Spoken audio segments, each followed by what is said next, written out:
Kenapa namanya selepet imin tadi betul? Kalau kata ya emas gitu Bu ya. Apa? Ya enggak, yang nyelepet, yang ini ada yang santri di sini boleh tepuk tangan yang santri. Wow, banyak nih luar biasa nih. Katanya santri ahli itu nyelepet. Kalau nyelepet bunyinya harus keras, bener nggak? Kalau nggak keras yang nyelepetnya nggak jago katanya.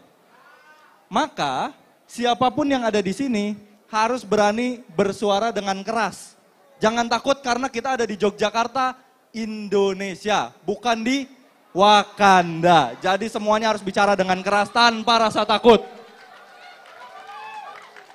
Yang kedua, kalau yang keras itu kan tanggung jawab yang nyelepetnya, bener nggak? Nah, terus orang yang diselepetnya harus gimana? Orang yang diselepet itu harus merasakan rasanya pedas, sakit gitu kan? Kalau diselepet.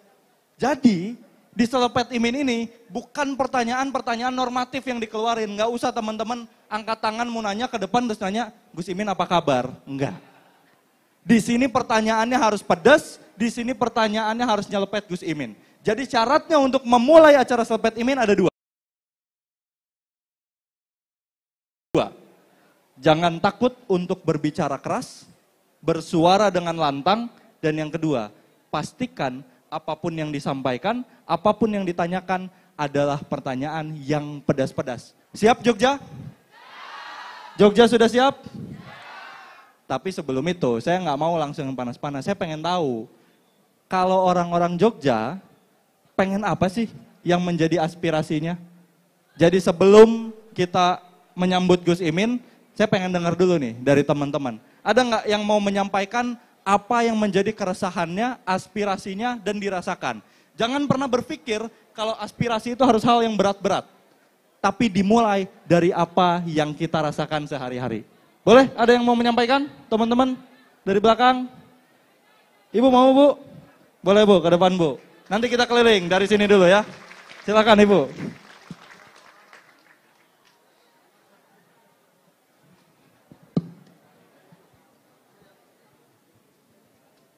Monggo Ibu, disampaikan siapa dan apa yang jadi aspirasinya Bu? Ya. Boleh ke tengah aja Bu. Ya.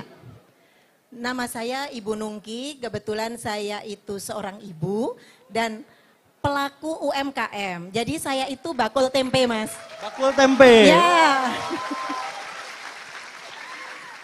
Saya itu penjual tempe, tapi yang tempe yang saya jual itu adalah tempe dengan kedelai lokal. Nah, kita tahu 90% lebih kedelai yang kita konsumsi di Indonesia itu adalah kedelai impor GMO. Nah, saya udah kedelai impor GMO dari Amerika. Nah, GMO itu adalah genetically modified organism. Jadi organisme yang direkayasa genetika. Tentu saja kedelai kita, kedelai nasional kita pasti lebih bagus karena alami gitu dan tidak menggunakan rekayasa genetika. Nah, dari saya 8 tahun. Sudah 8 tahun Bu? Sudah 8 tahun melalui naik turun, up and down begitu ya. Saya mempunyai banyak kami selain kami menggunakan kedelai lokal itu dengan cara kami membina petani Mas. Nah, petani kami ada sekitar 3.000-an. Jadi itu di Jogja semua Bu? Di Jogja dan di Klaten yang banyak. Klaten, nah, siap. Kebetulan selain membuat tempe, kita juga mensuplai kedelai lokal itu ke perusahaan besar. Nah, permasalahannya adalah selalu impor kedelai itu sangat banyak sekali setiap tahun. Kita mengeluarkan 1,6 juta US dollar.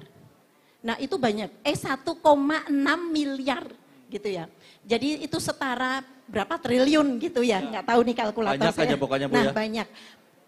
Pemerintah sejauh ini selalu swasembada kedelai, tapi menurut saya itu hanya kayak orang narik diulur seperti itu.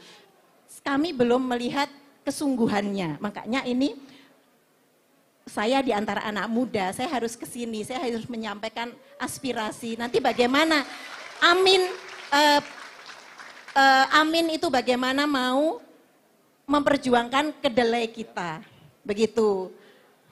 Saya kira hanya itu aja. Saya pengen nanti mendengar gitu, mendengar bagaimana keperpihakan Caimin dan Mas Anies itu untuk petani dan untuk kedelai lokal. Karena kita harus bangga, tempe itu asalnya dari Indonesia, tempe itu superfood, tempe itu plant based protein masa depan. Sayang sekali kalau kedelainya dari Amerika gitu. Baik, terima kasih Ibu Nungki. Boleh tepuk tangan yang meriah kawan-kawan nih. Aku tersadarkan banyak hal ya dari Bu Nungki tadi. Banyak yang berpikir tempe, tahu ini kan makanan rakyat, semua bisa mengakses ya. Siapapun bisa mengakses. Tapi sering kali ada permasalahan soal impor Bu ya. Jadi kalau harganya naik, tiba-tiba harga tempe tahu ini meningkat juga. Padahal masyarakat banyak banget tuh yang beli tahu dan tempe. Yang mana kapasitas ekonominya belum tentu sebanyak itu. Dan akhirnya yang terdampak siapa? Masyarakat lagi secara umum. Ini sangat menarik Ibu, terima kasih banyak sudah mau memperjuangkan aspirasinya. Ada satu hal yang aku sangat dapatkan dari Bu Nungki. Banyak orang yang bilang kayak gini, mau siapapun presidennya, mau siapapun yang kepilih di pemilu itu tidak berpengaruh sama kehidupan kita. Apa yang tadi Bu Nungki sampaikan ke depan menunjukkan bahwa kita akan mendapatkan dampak dari siapa yang kita pilih. Kita harus memilih siapa yang memang punya keberpihakan, siapa yang bisa memberikan dampak baik buat masyarakat. Bukan berarti hidup kita akan gitu-gitu aja. Sepakat nggak teman-teman? Kita lanjut yang selanjutnya. Tadi udah ada di sebelah sini. Mbak mau? Boleh, silakan Mbak, ke depan Mbak.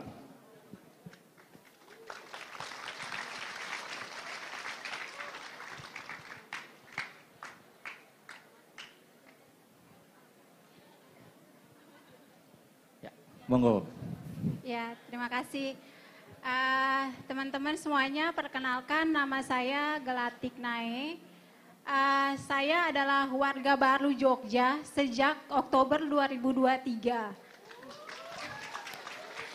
Saya menghabiskan waktu dari SMP sampai lulus sarjana di UIN Ciputat, Tangerang Selatan.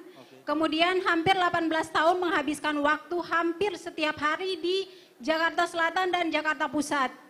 Saya memilih untuk pindah ke Jogja dan memutuskan untuk pindah ke Jogja, mungkin permanently, karena kualitas udara di Jakarta dan Tangerang Selatan, I think udah nggak possible untuk hidup di sana lagi karena kualitas air dan kualitas udaranya menurut saya dari indikator biologi udah buruk banget. Jadi saya memilih untuk pindah ke Jogja dan sepuh ajarin dong jadi warga Jogja.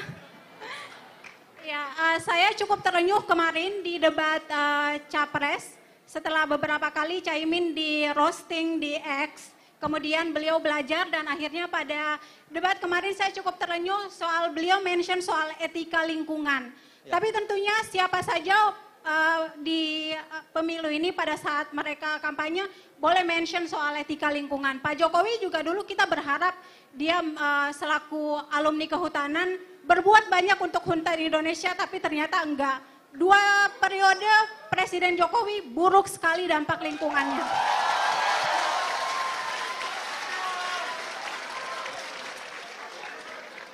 Saya berbicara begini karena teman-teman background saya biologi konservasi. Saya dari kuliah masuk keluar hutan, kemudian nyelam sana sini ngelihat perubahan iklim itu nyata teman-teman, nyata banget. Jadi hari ini saya datang, saya mau selepet Imin dengan pertanyaan bahwa seberapa besar sih komitmen Amin terhadap lingkungan hidup dan kalaupun itu besar, apa yang nanti akan dibuat kebijakan tentunya semua orang bisa membuat kebijakan. Betul. Tapi prakteknya sampai di teknis di lapangannya itu seperti apa, kemudian monitoringnya nanti itu seperti apa. Baik. Karena kebakaran hutan, kemudian coral bleaching di mana-mana, Kementerian KLHK diam terus. Polisi hutan, minim sekali polisi hutan kita sementara luas hutan Indonesia tuh gede banget. Ya. Jadi itu mungkin yang nanti akan saya mention ke Caimin. Gitu sih. Terima kasih Mbak, luar biasa. Mbak Gelati. Ya. Oke, boleh tepuk tangan lagi untuk Mbak Gelati. Ini baru 2 aspirasi, satu dari petani kedelai punya concernnya, satu lagi dari biologi konservasi tadi Mbak ya, soal lingkungan. Emang Jogja ini selalu luar biasa. Oke, dari sana saya mau geser nih ke sini nih. Ada yang mau menyampaikan aspirasinya ke depan, apapun, nggak harus yang keren-keren. Ada lagi teman-teman yang di depan? Bapak, boleh silakan Pak.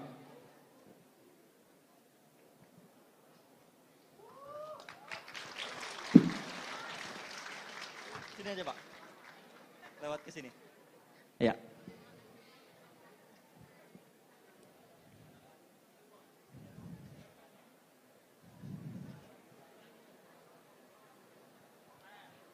Monggo Pak.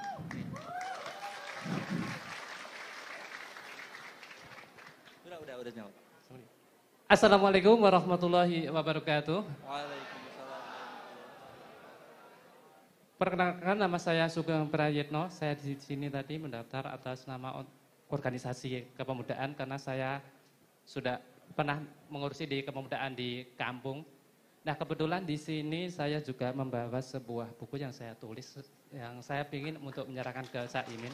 Oh, ada luar biasa. beberapa yang Insya Allah. di sini itu saya tulis. Pertama masalah tentang analisa saya tentang pemilu di sini.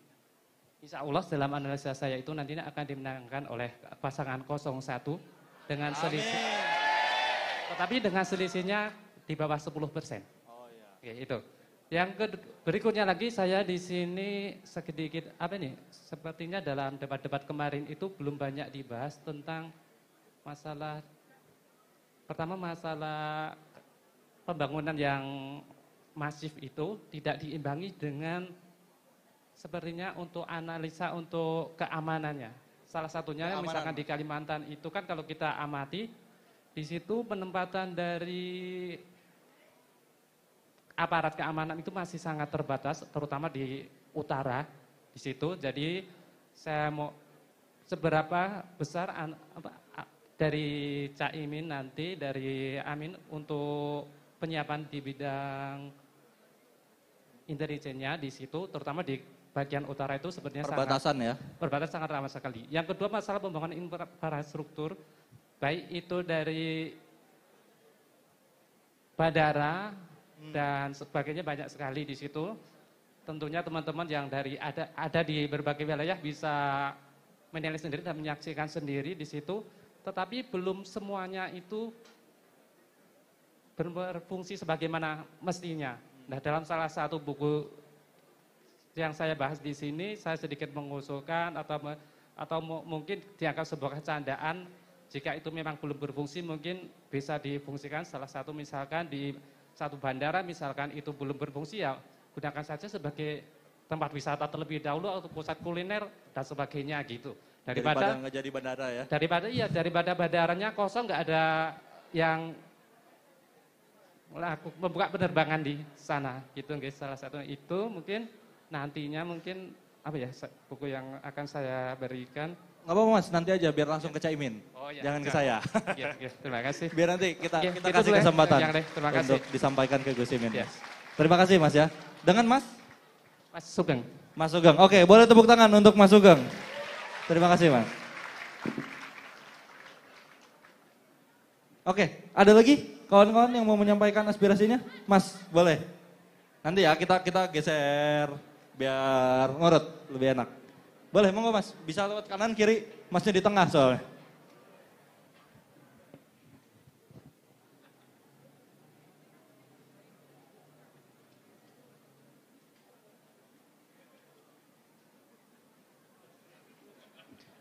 Monggo Mas. Silakan. Baik, selamat malam teman-teman semua. Assalamualaikum warahmatullahi wabarakatuh. Sebelumnya perkenalkan, nama saya Hazel Febrian atau bisa dipanggil Hazel. Saya pelajar SMA kelas 12 dari Kabupaten Klaten. SMA kelas 12 ya? Iya. Nah, jadi saya ingin mencurahkan isi hati saya atau keresahan hati saya selama ini karena sekarang kan pemilih itu banyak didominasi oleh pemilih pemula, terutama yang seumuran dengan saya, teman-teman saya. Nah, tapi banyak dari teman-teman saya tuh yang belum teredukasi secara penuh. Bagaimana mereka bisa menerima informasi, bagaimana bisa membedakan informasi yang benar. Kita izin berhenti dulu Mas. Duduk dulu aja Mas. Duduk dulu aja.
Ya melanjutkan yang tadi, jadi saya ingin mencurahkan isi hati saya bahwa teman-teman saya yang udah banyak mempunyai hak pilih itu ternyata tuh belum bisa mencerna informasi itu bahwa ini tuh informasi yang benar atau yang salah gitu. Jadi kan sekarang kan lagi ngetrend di TikTok kayak joget-joget, ada yang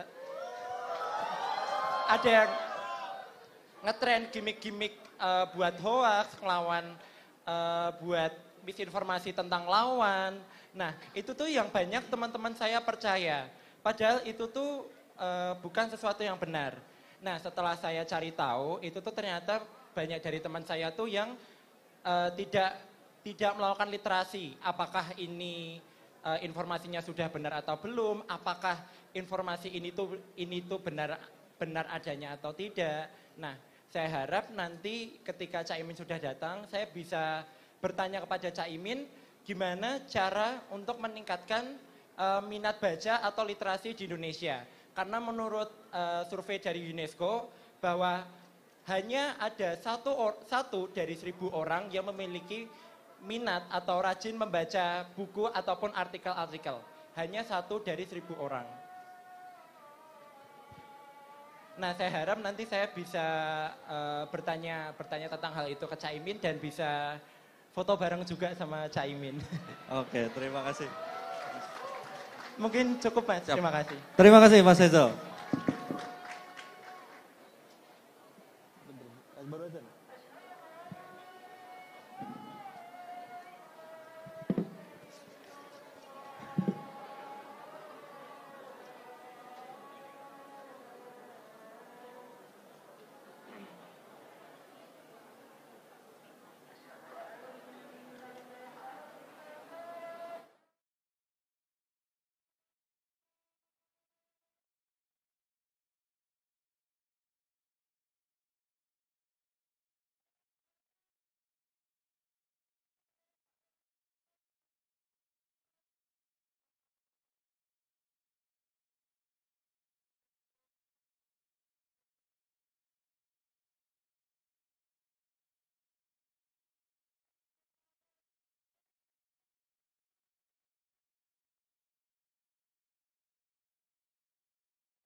Oke, tepuk tangan dulu untuk Mas Azal. Tadi kita sempat terhenti nih, luar biasa. Oke, salut anak SMA sudah mau untuk mencari tahu bagaimana harus memilih, siapa yang harus dipilih. Karena memang orang selalu bilang ini soal informasi nih, kita nggak tahu mana yang harus dipilih, kita nggak tahu mana yang benar, mana yang enggak. Padahal masalahnya ini bukan ketidakadaan informasi, tapi yang ada sekarang justru kebanyakan informasi. Gitu, bingung kita nyari mana yang benar, mana yang baik. Belum lagi kita terjebak dalam algoritma ya di sosial media, ada bubble-bubble-nya sendiri gitu. Teman-teman kalau ngikutin apa, misalkan saya fans MU, ada yang fans MU nggak ya di sini? Baru menang 3-0 ya. Mantap, kita harus bahagia hari ini. Jadi misalkan saya fans MU, saya nge-follow MU ya, nanti informasinya akan banyak di situ.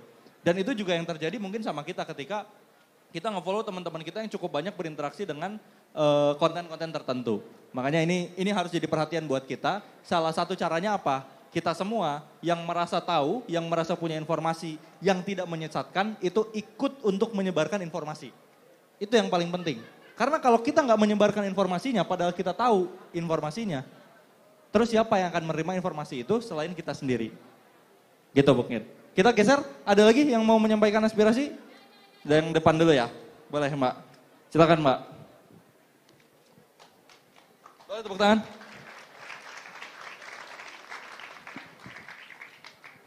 Apa-apa langsung aja Mbak. Oke, silakan. Baik, Assalamualaikum warahmatullahi wabarakatuh. Perkenalkan, nama saya Jusmia. Saya dari kampus sebelah, UPN Veteran Yogyakarta. Mana teman-temannya nih? Ya baik, sedikit cerita. Kebetulan saya berasal dari luar Jawa, yaitu dari Sulawesi Selatan.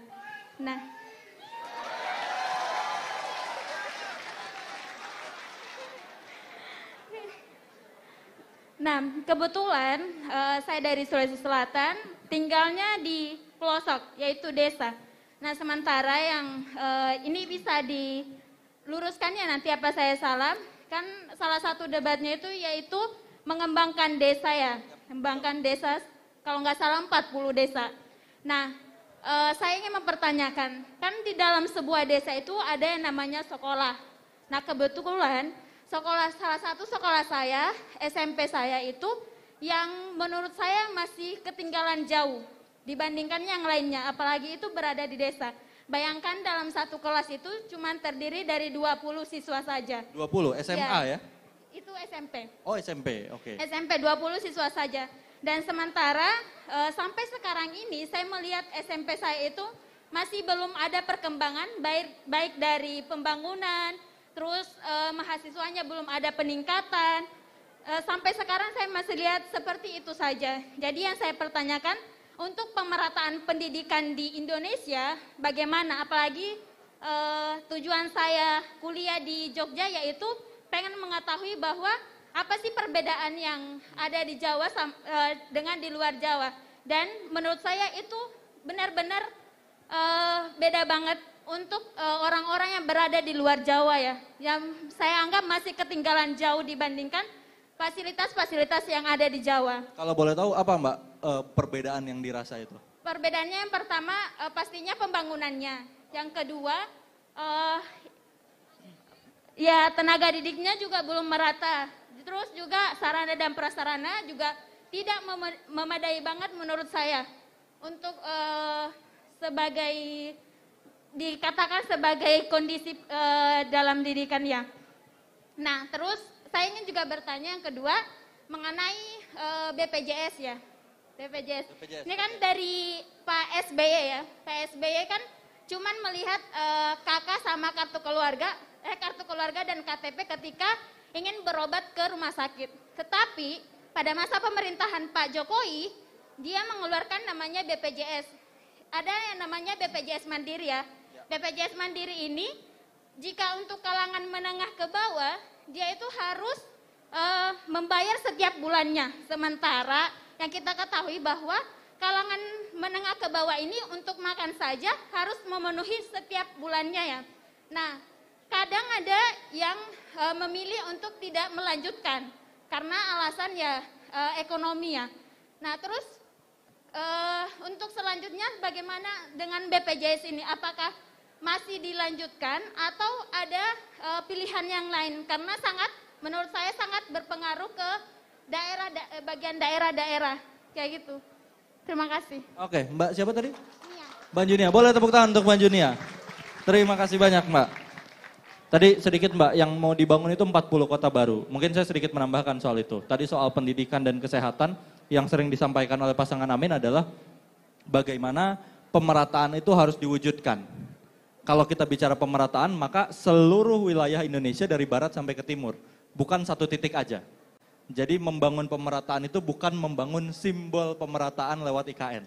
Tapi membangun pemerataan yang nyata. Dari ujung barat sampai ke ujung timur. Nanti biar Caimin yang jelasin ya. Saya bantu itu aja. Oke.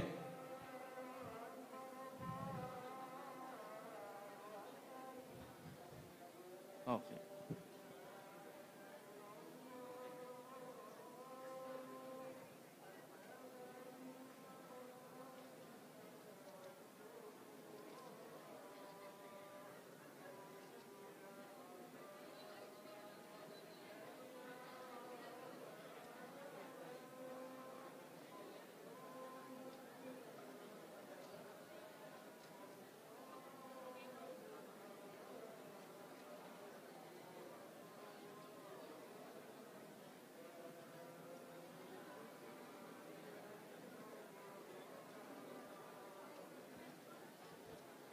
Oke, nah saya dapat kabar tadi katanya Gus Imin sudah dekat, tapi sebelum itu, tadi teman-teman dengar lagu Amin kan? Dengar kayaknya di mana-mana itu ya. Nah, sebelum Caimin masuk, suara yang kalian dengar itu akan kalian dengar lagi di sini, akan teman-teman dengar lagi dalam versi yang berbeda. tapi belum nyanyi. Kita pengen tahu apa sih yang ada di pikiran orang yang bikin lagu itu dan kenapa dia bisa mau bikin lagu itu. Kita panggil Bang Kojek. Silakan Bang Kojek.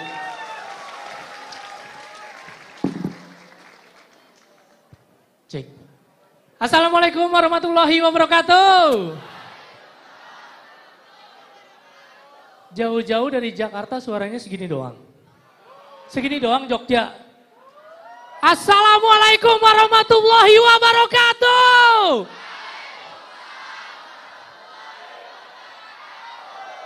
Alhamdulillah. Kencang banget suaranya nih sambil makan, lapar bener kayaknya nih. Tadi sholat buru-buru banget, sholat tuh santai, gak usah buru-buru. Kita jangan pernah berharap terhadap manusia, asik. Karena banyak yang pakai jilbab. Iya, nama asli saya Muhammad Amrullah, jadi panggilan doang Kojek. Jadi ya lumayan islami lah. Tapi kalau orang Jakarta, orang Betawi datang nggak pakai pantun kayaknya kurang lengkap ya. Betul nggak? Betul nggak? Betul nggak? Ya, dari Jakarta makan bakwan di warung Mbak Ati.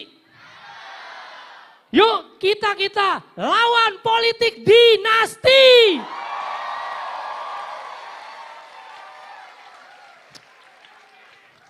Itulah yang harus kita lawan hari ini. Alhamdulillah saya mau bercerita dikit tentang lagu yang saya bawakan dan saya ciptakan. Teman-teman ikutan ya, yuk bilang amin gitu ya. Untuk perubahan yuk bilang amin. Hidup aman nyaman yuk bilang amin. Gampang pekerjaan yuk bilang amin. Bangsa bahagia yuk semua. Itu harapan kita terhadap pasangan 01 yang harus kita wujudkan di tanggal 14 nanti. Betul nggak? Betul nggak? Hari ini kita menyaksikan lagi bahwa Ketua KPU dianggap melanggar kode etik. Udah deket 14 Februari. Lelucon apalagikah ini? Tapi saya yakin warga Jogja tidak peduli lelucon ini, lebih peduli tanggal 14 nanti mencoblos 01. Alhamdulillah teman-teman di Jakarta, saya mewakili teman-teman dari Seniman Bersatu juga sudah mendeklarasikan mendukung Anies Muhaimin. Dan kita pakai tagline, jangan gengsi dukung amin. Siapa di sini yang awal-awalnya gengsi? Dukung amin. Benar, yang benar. Yang sampai dimusuhin temen ada nggak gara-gara dukung musuh? Nah, coba maju. Coba lo cerita sini sama gue. Lo ceritain. Lo ceritain coba sini. Nama? Selamat malam semuanya. Perkenalkan nama saya Muhammad Reza Zafron. Saya dari Universitas Diponegoro Semarang. Kirain Adito Pramono ya? Jaelah. Kenapa lo cerita coba? Kenapa lo sampai dimusuhin temen? Sebenarnya saya aslinya sebelumnya cerita dikit ya mas. Iya boleh. Saya asli orang Jogja. Iya. Tapi kan sebenarnya kalau mendukung Pak Amin itu sebenarnya dari orang tua saya, ibu saya. Oke. Tapi sebelumnya saya emang udah riset dulu. Seperti Kadam Sadik yang misal udah viral di TikTok tuh ya. Iya. Saya riset dulu bagaimana awal-awal orang tuh bisa mendukung paslonnya seperti itu. Iya. 3 itu semua saya kritik. Tapi teman-teman saya tuh ibaratnya kan mahasiswa ya. Iya. Harusnya mereka kritis ya mas ya. Betul. Tapi mungkin saya bandingkan nih, contoh di SDM TikTok dan di SDM Twitter tuh beda. Maka dari Jogja ini luar biasa ya, betul. Ya, Ini lagi nonton ludruk apa gimana sih? memang nyatanya begitu mas. Temen lo begini-begini nggak? Mungkin mohon maaf sebelumnya. Terus kita dengerin dulu. Mungkin yang saya tahu mungkin alasan teman-teman saya mendukung orang-orang di selain paslon 01 mungkin dari orang tua ataupun dari dana yang bisa dialiri ke mereka. Mungkin suuzonnya saya begitu. Ya. Namun saya bisa sering mas, saya berdebat di WhatsApp, di platform-platform mereka seperti apa. Ya. Namun data-data yang saya berikan kepada mereka tuh hanya sebatas kayak alah begitu doang gitu Mas. Iya. Yang kurang saya nikmati itu seperti itu. Contoh yang mereka bawa kasnya tuh contohnya seperti Imam Mahdi gitu loh Mas. Bukan kita yang bahas tuh bukan terkait dengan kritik visi misi, tapi hanya sebatas itu doang. Hanya pendukung-pendukung yang dimasalahkan di situ Mas. Apalagi jujur Mas, saya juga sebenarnya aktif di TikTok. Saya juga kadang ikut live streaming orang-orang di TikTok yang pakai PB Gibran gini-gini tuh Mas. Jujur. Ayo Mas, kita cari Mas. Nggak ada, kosong. Terus. Tapi nyatanya begitu, akhirnya saya coba cari influencer-influencer yang lain. Contohnya Bang Raffi Mulya atau Bang J itu sering saya ikuti, sering saya lihat mereka, minta saran kepada mereka. Akhirnya ya saya bisalah sedikit-sedikit menyadarkan beberapa orang teman-teman saya begitu Mas. Mantap, kita kasih tepuk tangan dong. Jangan kita pernah mendiskreditkan anak muda. Anak muda itu adalah orang-orang yang kritis. Anak muda terus bertanya, terus mencari tahu apakah pemimpinnya layak untuk kita coblos gitu. Jangan mendiskreditkan itu ya. Silakan musuhin lagi temen lo, jangan lo yang dimusuhin. Enggak, mudah-mudahan dari teman-temannya dia bisa ngajak teman-temannya yang lain. Karena kita berharap dari 1 orang mengajak 5 sampai 10 orang, insya Allah ya kita memang nggak boleh sombong, tapi insya Allah ini bisalah kita masuk putaran kedua ya. Amin. Karena nomor 1 ya nggak ada duanya dong. Ya nggak? Saya dari Jakarta pengen bercerita sedikit tentang ketika saya berjuang untuk mewujudkan stadion di Jakarta. Karena saya termasuk yang cinta budaya sama cinta sepak bola. Saya yang bukan siapa-siapa, hanya seorang seniman, berusaha mencari cagup-cawagup waktu itu untuk saya lemparkan pertanyaan. Tapi cuma Mas Anies dan Bang Sandi yang waktu itu menerima itu. Saya waktu itu melontarkan pertanyaan, apa yang bisa Mas Anies janjikan, dan itu bukan cuma janji, karena laki-laki yang dipegang janjinya. Siapa yang suka dijanjiin dinikahin tapi belum sampai sekarang? Ayo. Pegang-pegang, sholat.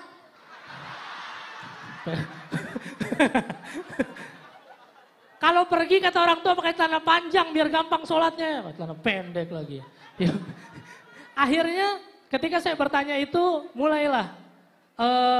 Janji itu terus saya tanya sampai pada suatu ketika saya berani mensodorkan kontrak politik tentang janji stadion. Dan alhamdulillah yang kata orang itu omon doang. Tapi ternyata hari ini stadionnya jadi dan nanti tanggal 10 kita akan merayakan di sana. Jakarta International Stadium. Dan banyak lagi yang dikerjakan oleh Mas Anies waktu itu. Terutama untuk kami nih seniman dan budayawan di Jakarta. Mas Anies membangun dan menghormati sosok Benyamin Sueb almarhum dan mewujudkan Taman Benyamin Sueb.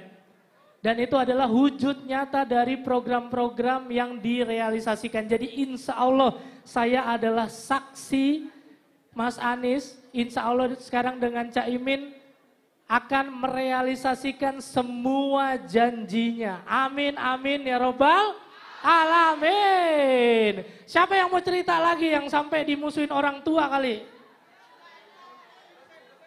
Dosen, coba maju.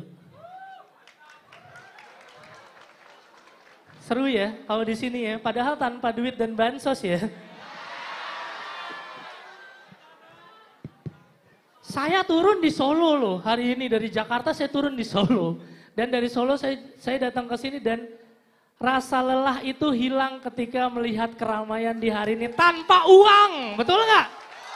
Tuh, Mas namanya siapa Mas? Perkenalkan nama saya Arif Nur Rahman, saya dosen di Universitas Amikom Yogyakarta. Amikom. Saya juga aktif di ekonomi kreatif berbasis teknologi. Mantap. Di Amikom namanya inkubator atau teknologi estate. Iya. Gak lucu ya? Mau nyinggung food estate padahal tinggal bilang aja food estate. Yang nanam singkong tumbuh jagung kan? Panennya kayu. Terus, ini dosen ngeselin juga ya. Untung nggak dosen gue loh. Ceritanya gini Bang, Ya. kami bikin yasinan ceritanya. Ya. Nah, terus terang ya, Anies itu diserang gara-gara ngomong angin nggak ada KTP-nya. KTP-nya. Tapi namanya pendukung sebelah, tak kasih foto citra satelit, nggak empan. Iya. Tapi tenang aja, dari 10 peserta yasinan, hanya 2 pendukung 2 dan 8 pendukung 1. Mungkin yang waktu yasinan pendukungnya ada 3. Kan 1 yang diyasinin. Ada lagi Bang, ada lagi. HP saya HP jadul, 2018. Tapi hampir setiap hari, saya bacot war di Instagram, di Facebook. Tugas kita banyak, selain mencerdaskan kehidupan bangsa sebagai dosen, saya mencerdaskan kehidupan pendukung paslon lain. Tar dulu. Tapi bukan ASN kan? ASN bukan? Oh bukan, saya dosen. Tapi nggak apa-apa, ASN orang presidennya aja dukung anaknya.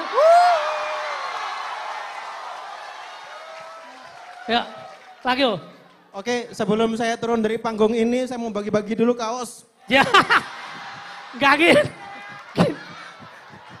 Bang, sini dulu Bang, sini dulu. Ke kiri 2 kali, ke kanan 2 kali ya. Gini dong.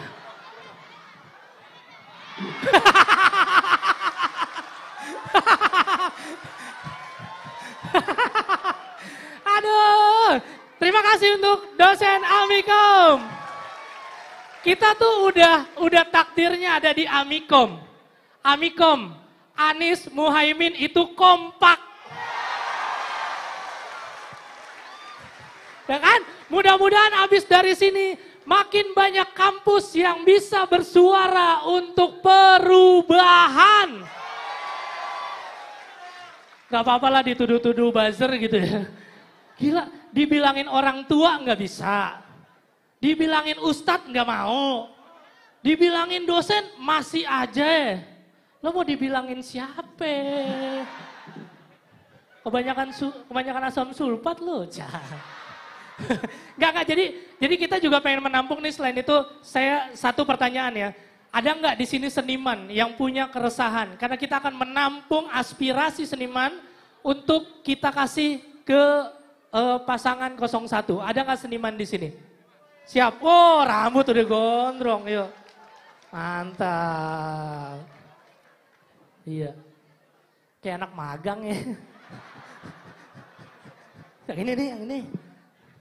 Cek. Ya, siap.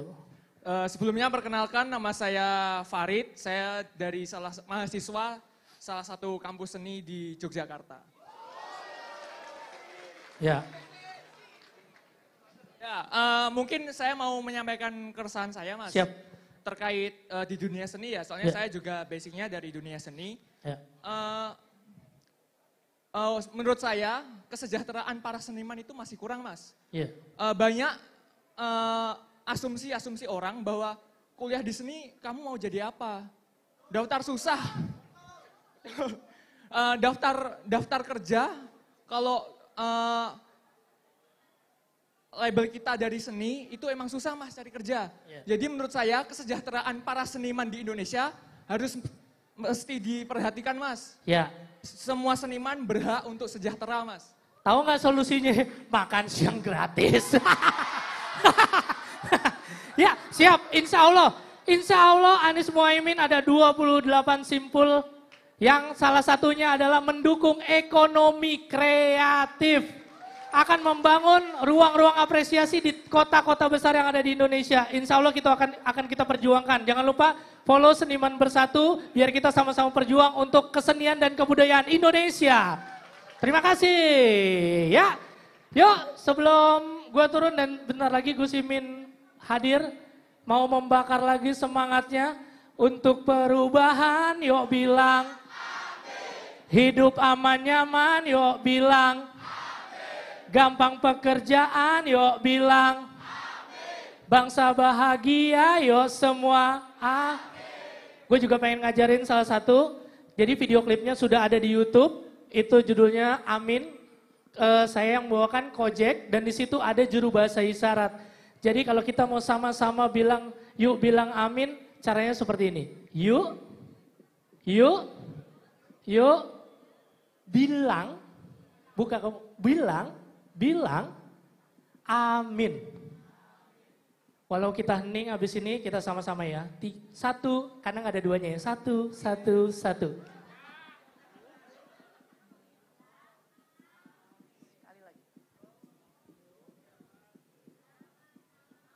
Terima kasih, nanti saya kembali lagi. Luar biasa. Tepuk tangan sekali lagi untuk Bang Gojek.